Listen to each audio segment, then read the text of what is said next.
प्रधानमंत्री संबोधित। भारत माता की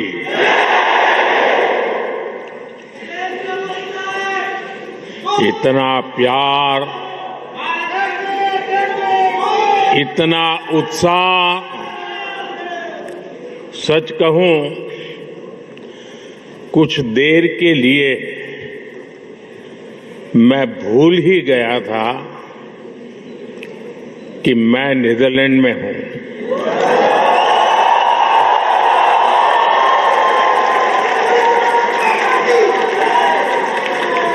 ऐसे लग रहा है जैसे भारत में ही कहीं कोई फेस्टिवल चल रहा है।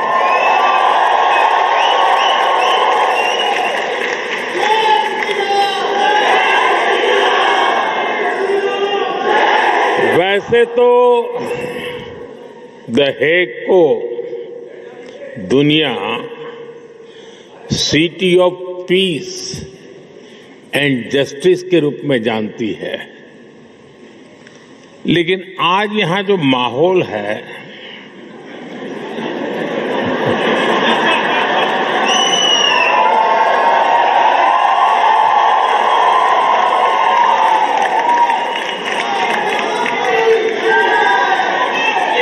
इस माहौल को देखकर लग रहा है कि the Hague living symbol of Indian friendship बन गया है।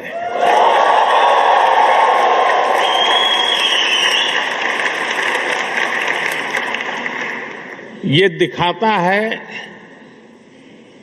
कि पासपोर्ट का रंग तो बदल सकता है,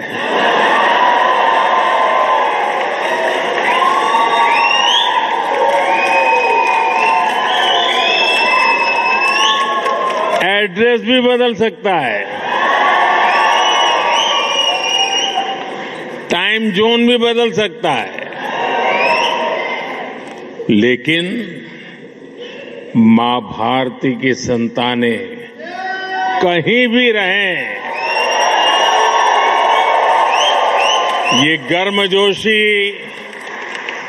ये वाइब्रेंसी, लाइफ को सेलिब्रेट करने का जज्बा, ये हमारे हमेशा हमेशा हमारे साथ रहता है।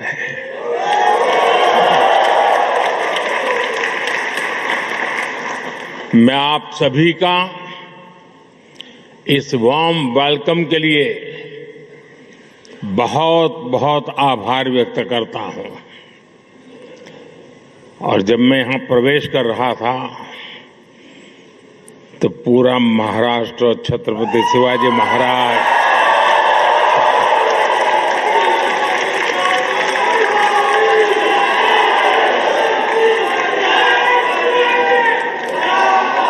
और मेरो प्यारो राजस्थान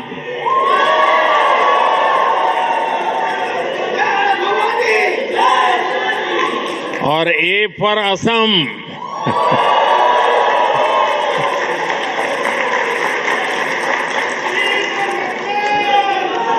साथियों, आप सभी से मुलाकात के बाद आज मुझे हिज मैजेस्टी द किंग और हर मैजेस्टी द क्वीन से मिलने का अवसर मिलेगा। इसके साथ ही प्रधानमंत्री राव यतेन से भी विस्तार से कई विषयों पर चर्चा होगी। बीते वर्षों में जब भी मेरी नीदरलैंड से यहां के लीडर से बात हुई है, ये हमेशा भारतीय डायस्पोरा की बहुत प्रशंसा करते आए हैं।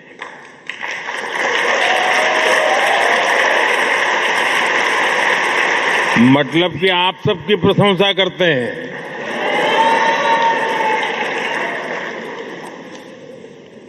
आप नीदरलैंड्स के समाज और यहां की इकोनॉमी में जो कंट्रीब्यूट कर रहे हैं, उस पर हर भारतवासी को गर्व है। मैं आज इस अवसर पर नीदरलैंड की जनता का, यहां की सरकार का आभार व्यक्त करता हूं। मैं यहां की जनता को 140 करोड़ भारतवासियों की तरफ से अपनी शुभकामनाएं देता हूं।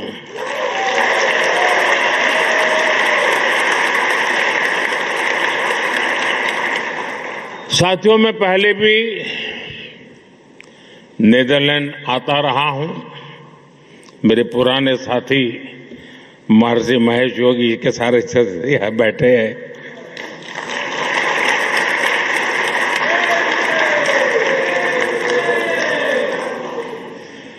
और यहां रहने वाले भारतीय समुदाय से भी मेरा खासा परिचय रहा है।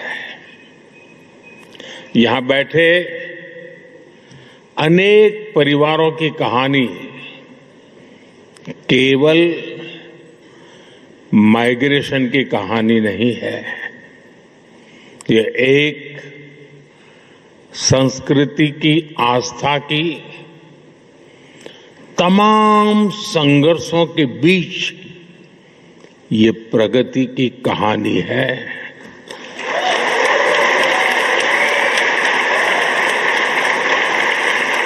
उस दौर में तब किसी ने सोचा भी नहीं था कि 2 महासागर पार करने के बाद भी भारतीयों की पहचान इतनी जीवंत रहेगी।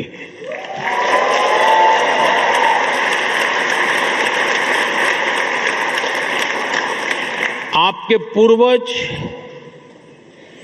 बहुत कुछ पीछे छोड़कर आए थे,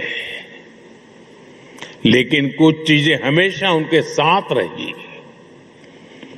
अपनी मिट्टी की खुशबू, अपने त्योहारों की स्मृतियां, भजन की धुनें और अपने पूर्वजों के संस्कार। साथियों, मानवता का इतिहास साक्षी है कि समय के साथ अनेक संस्कृतियां मिट गई, लेकिन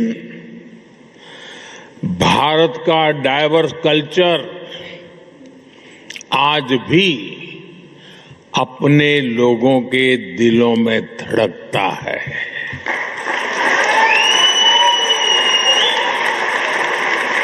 पीढ़ियां बदल गई, देश बदल गए, परिवेश बदल गए, लेकिन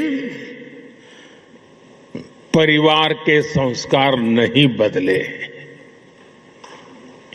अपनापन नहीं बदला।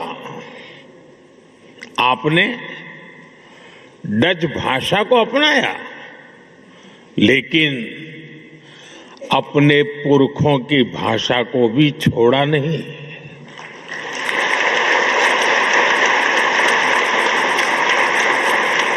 हमारे कम्युनिटी रेडियो स्टेशंस यहां बहुत पॉपुलर है,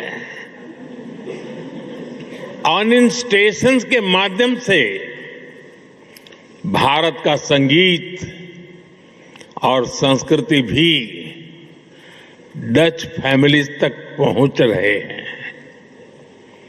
द गांधी सेंटर हो या फिर अलग अलग शहरों के स्कूल, आप अपनी संस्कृति को भावी पीढ़ियों तक पहुंचा रहे हैं, और ये बहुत ही सराहनीय है। आप सब अभिनंदन के अधिकारी हैं। साथियों, आज 16 मई है। और ये दिन एक और वजह से बहुत विशेष है।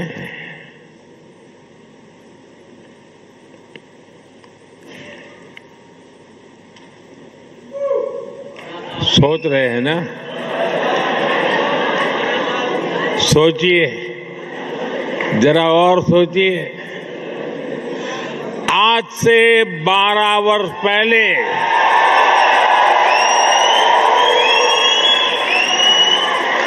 2014 में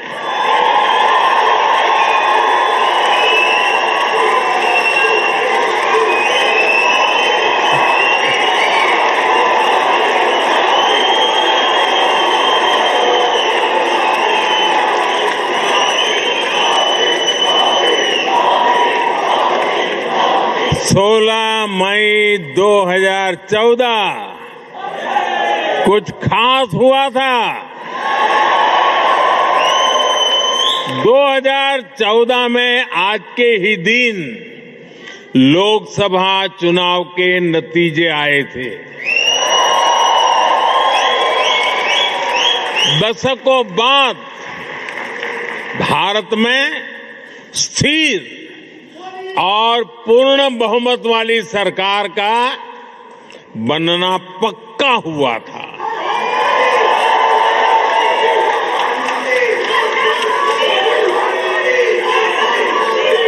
एक वो दिन था और एक आज का दिन है।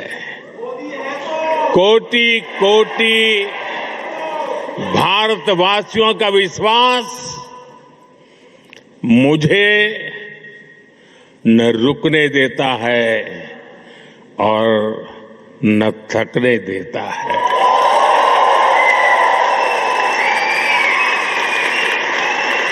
ये नॉन स्टॉप चले ही जा रहा है।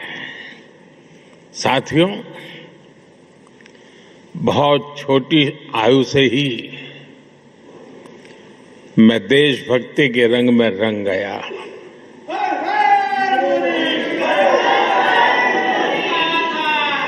आप ही मेरा परिवार बन गया। स्व से समष्टि की ओर चल पड़ा। अहम से वयम का रास्ता चुन लिया।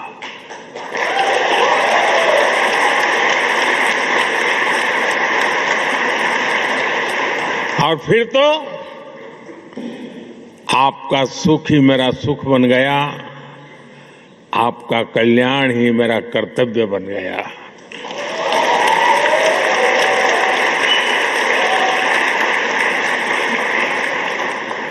और समर्पित भाव से आप सबके आशीर्वाद से कुछ न कुछ करता रहा।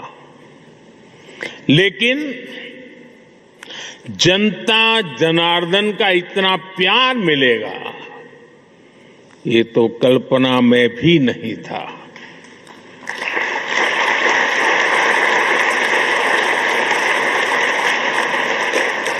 जब पीछे मुड़कर देखता हूं, 13 वर्ष मुख्यमंत्री के रूप में है, 12 वर्ष प्रधानमंत्री का सेवा काल।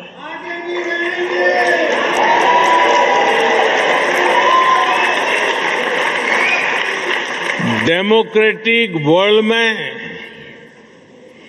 25 वर्षों तक करोड़ों करोड़ वोटर्स का लगातार समर्थन, ये मेरे लिए बहुत ही बड़े सौभाग्य की बात है। मेरे लिए ये सिर्फ एक आंकड़ा नहीं है, ये आपके आशीर्वाद, ये मेरी बहुत बड़ी पूंजी है। देश का ये प्यार, ये आशीर्वाद मुझे अपने जीवन का पल पल देशवासियों के सपनों को पूरा करने के लिए प्रेरित करता है। साथियों, दुनिया का कोई भी देश हो, अगर उसे आगे बढ़ना है तो उसे बड़े सपने देखने ही होंगे।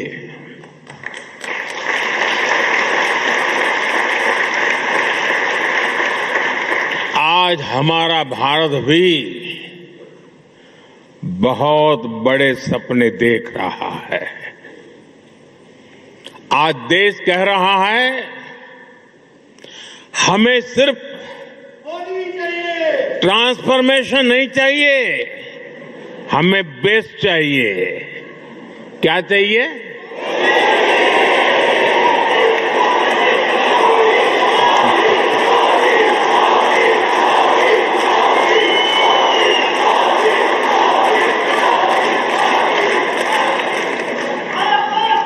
और हमें सिर्फ बेस्ट ही नहीं, हमें फास्टेस्ट चाहिए।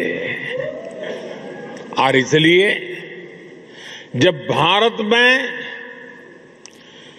एस्पिरेशंस अनलिमिटेड है तो एफर्ट्स भी लिमिटलेस हो रहे हैं।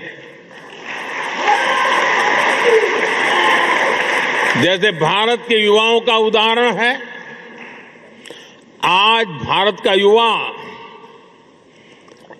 आसमान छूना चाहता है, वो स्टार्टअप शुरू करना चाहता है, वो क्वालिटी प्रोडक्ट्स बनाना चाहता है, वो ड्रोन मैन्युफैक्चरिंग करना चाहता है, वो एआई और सेमीकंडक्टर की दुनिया में भारत को आगे ले जाना चाहता है।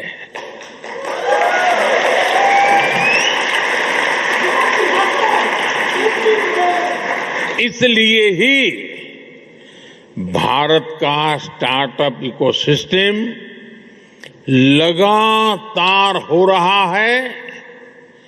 अब हम दुनिया के तीसरे सबसे बड़े स्टार्टअप इकोसिस्टम वाले देश हैं।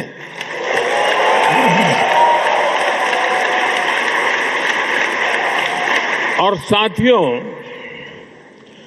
आज भारत की एस्पिरेशन सिर्फ अपनी सीमाओं तक नहीं है। भारत चाहता है वो ओलंपिक्स होस्ट करे,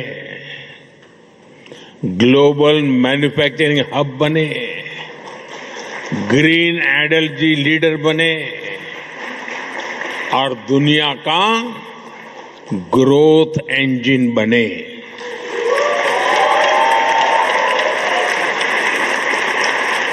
बात वही है,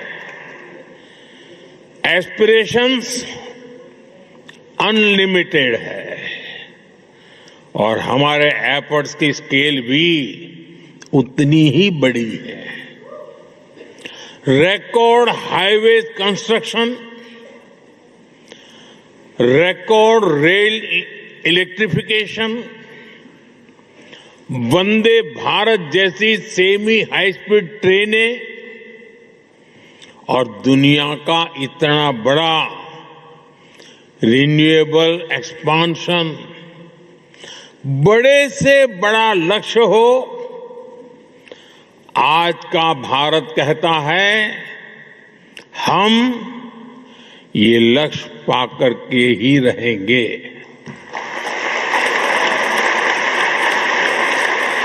और हम ये करके दिखा रहे हैं। साथियों, आज का भारत एक अभूतपूर्व परिवर्तन के दौर से गुजर रहा है। आपने हाल में देखा होगा कि दुनिया की सबसे बड़ी और सफल एआई समिट भारत ने आयोजित की।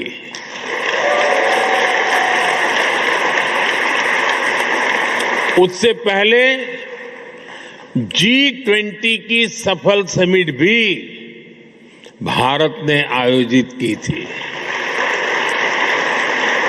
और ये कोई वन टाइम इवेंट नहीं था, ये आज के भारत का मिजाज बन गया है। दुनिया का सबसे बड़ा यूनिक आइडेंटिफिकेशन प्रोग्राम भारत ने चलाया। दुनिया के सबसे बड़े फाइनेंशियल इंक्लूजन प्रोग्राम में से एक भारत ने चलाया। जिस स्केल पर भारत डिजिटलाइजेशन कर रहा है वो अभूतपूर्व है।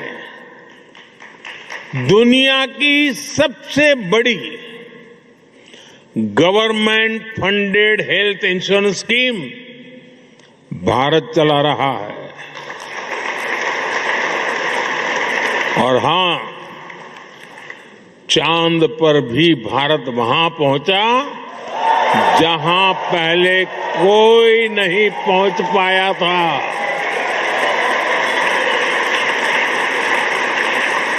और न्यूक्लियर एनर्जी में दुनिया के सबसे एडवांस फास्ट ब्रीडर रिएक्टर भी आज सफलता के साथ भारत काम कर रहा है।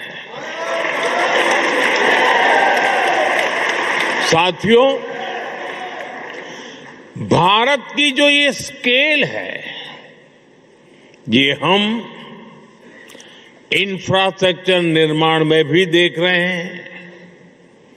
आज भारत में जो सोलर पार्क बन रहे हैं वो विश्व के सबसे बड़े पार्क में से एक है।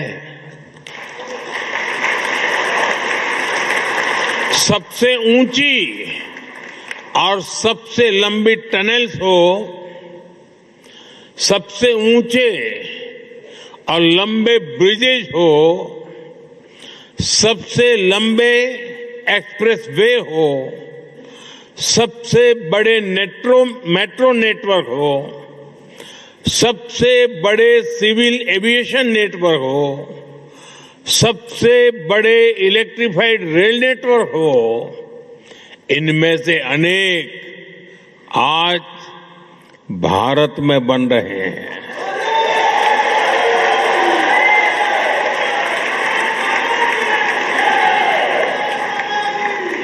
बीते सालों में भारत ने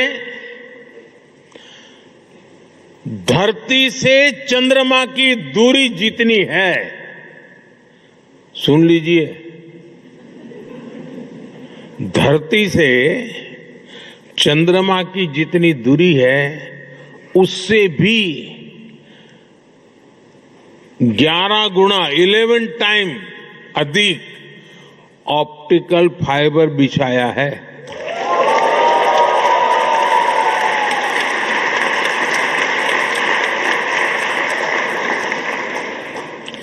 एक दशक पहले हम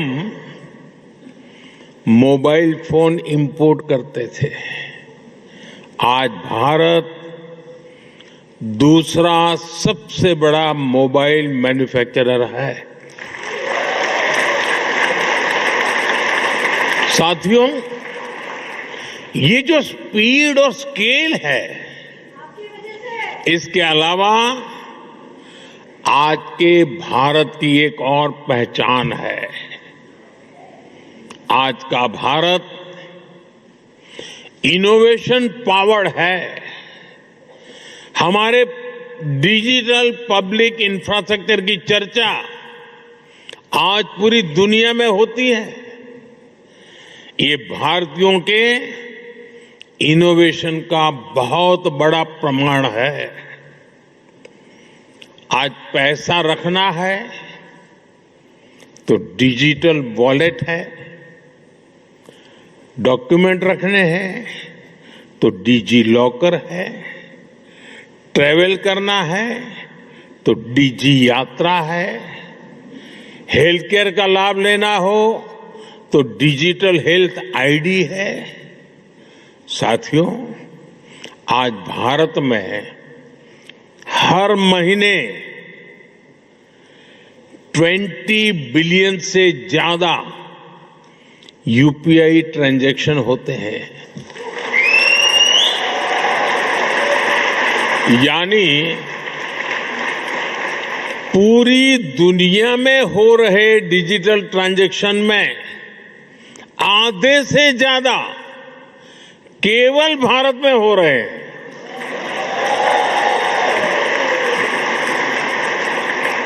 और स्टार्टअप तो आज भारत के युवाओं का मिजाज बन चुका है। 12 साल पहले देश में 500 से भी कम स्टार्टअप थे। आज ये संख्या बढ़कर 2 लाख से ज्यादा हो गई है।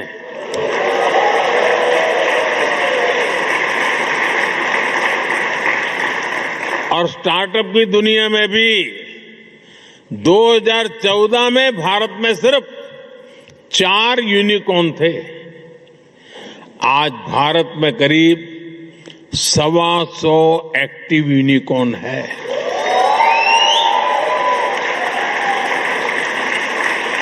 दो 2025 में ही करीब 44,000 और नए स्टार्टअप रजिस्टर हुए हैं। आज एआई, डिफेंस और स्पेस सेक्टर में हमारे स्टार्टअप बहुत शानदार काम कर रहे हैं। समय के साथ रिसर्च और इनोवेशन का एक कल्चर और विराट होता जा रहा है।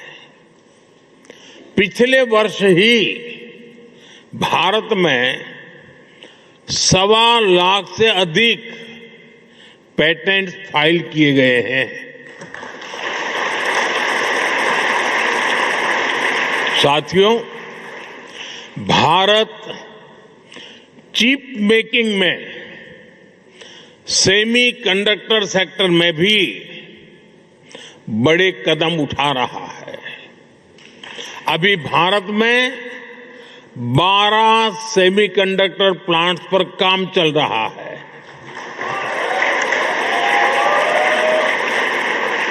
इनमें से 2 प्लांट्स में प्रोडक्शन भी शुरू हो चुका है। यानी अब चिप भी design India, made in India होगी।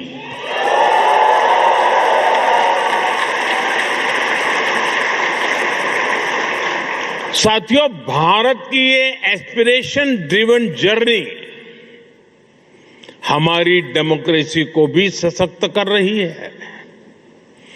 जब लोगों के सपने सच होते हैं तो लोकतंत्र पर उनका भरोसा भी मजबूत होता है। साथियों, मैं आपको हाल के विधानसभा चुनाव का उदाहरण देता हूं।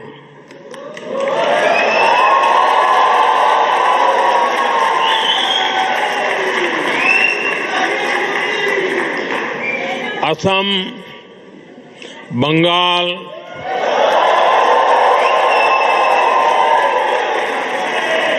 क्या झालमुड़ी यहां भी पहुंच गई?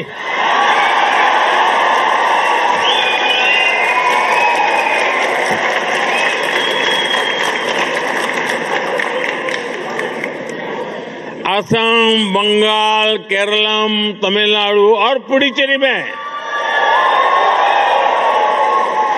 इस बार 80 से 90% तक वोटिंग हुई।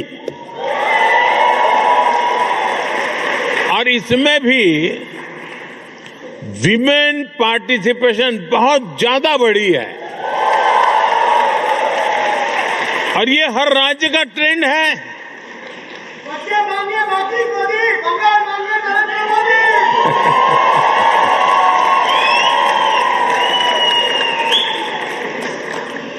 आज भारत में वोटर उत्साहित हैं, आप भी उत्साहित हैं।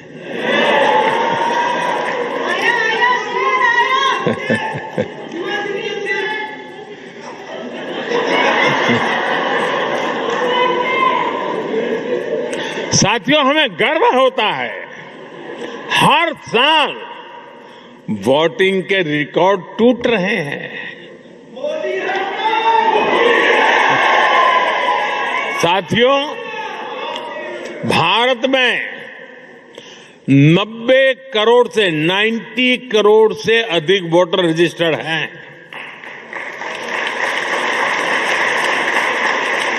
2024 के लोकसभा चुनाव में 64 करोड़ लोगों ने वोट डाला, यानी यूरोपियन यूनियन की टोटल पॉपुलेशन से भी ज्यादा भारतीयों ने वोटिंग की।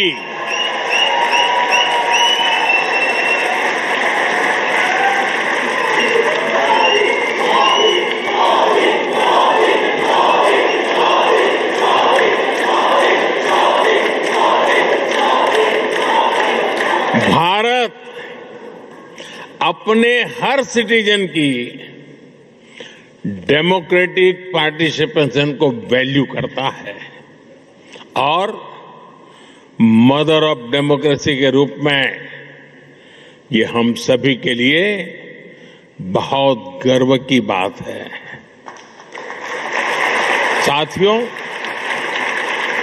भारत जब सफल होता है तो पूरी मानवता को उसका फायदा होता है, लेकिन आज मानवता के सामने अनेक बड़ी चुनौतियां भी है।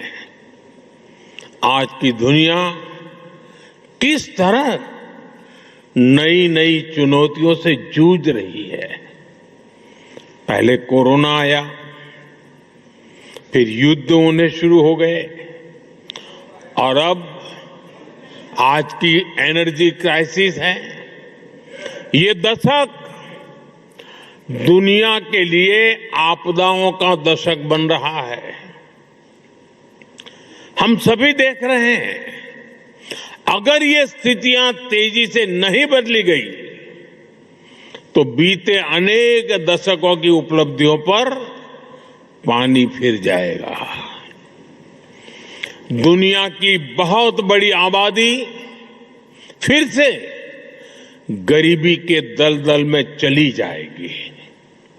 साथियों, ऐसी वैश्विक परिस्थितियों में आज दुनिया रेजिलिएंट सप्लाई चेन की बात कर रही है और तब भारत और नीदरलैंड मिलकर एक ट्रस्टेड, ट्रांसपेरेंट और फ्यूचर रेडी सप्लाई चेन बनाने में जुटे हैं।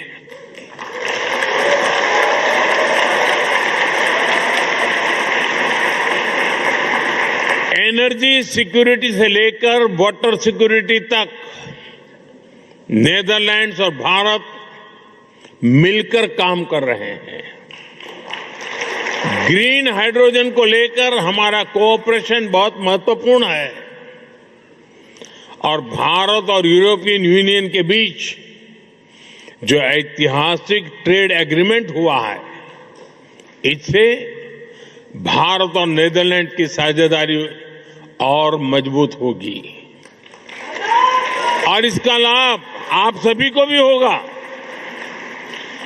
भारतीय बिजनेस के लिए यूरोप में प्रवेश का नेचुरल गेटवे नीदरलैंड बनेगा।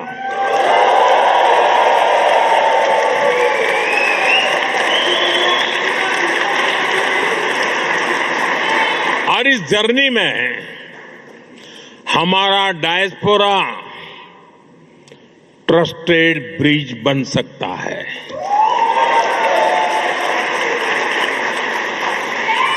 और मैं इसलिए कहता हूं कि डायस्पोरा इंडिया की एम्बिशन को भी समझता है और यूरोप के स्टैंडर्ड्स को भी जानता है। इससे यहां बसे भारतीयों को भी भारत के हाई क्वालिटी प्रोडक्ट्स के अधिक अवसर मिलेंगे। साथियों, नेदरलैंड ट्यूलिप की धरती है और यहां के खूबसूरत ट्यूलिप्स को देखने के लिए दुनिया भर के लोग यहां आते हैं। भारत में भी दुनिया के सबसे बड़े ट्यूलिप गार्डन में से एक हमारे जम्मू कश्मीर में है, श्रीनगर में है। और जिस तरह नेदरलैंड को ट्यूलिप्स के लिए जाना जाता है, वैसे ही भारत लोटस यानी कमल के लिए जाना जाता है।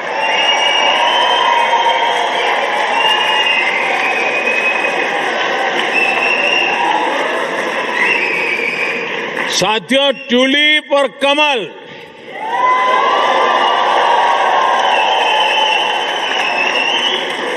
दोनों फूल हमें बताते हैं कि जड़ें चाहे पानी में हो या धरती पर, अगर सही पोषण मिले तो सुंदरता भी मिलती है और स्ट्रेंथ भी आ जाती है।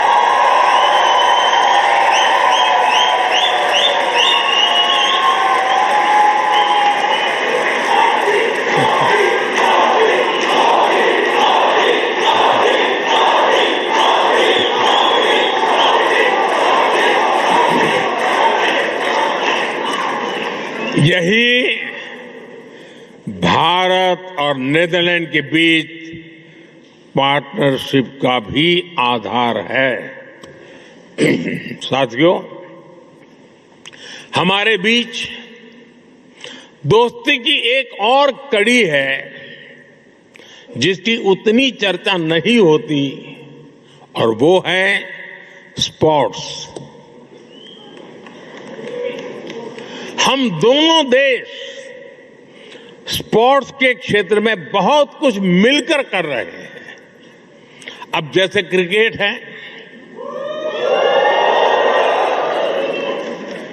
नेदरलैंड की क्रिकेट में भारतीय समुदाय का बहुत बड़ा योगदान है। अभी भारत में T20 वर्ल्ड कप हुआ, उसमें नेदरलैंड की टीम ने अच्छा प्रदर्शन किया। भारत वर्ल्ड कप चैंपियन है,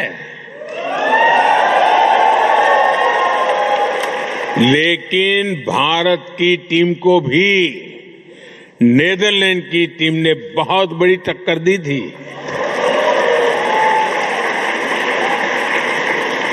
जब हम तेजा निदामनुरू और विक्रमजीत सिंह को नेदरलैंड की जर्सी में देखते हैं, या फिर जब आर्यन दत्त जैसे युवा खिलाड़ी डच क्रिकेट के फ्यूचर में कंट्रीब्यूट करते हैं, तो हम सभी को बहुत अच्छा लगता है।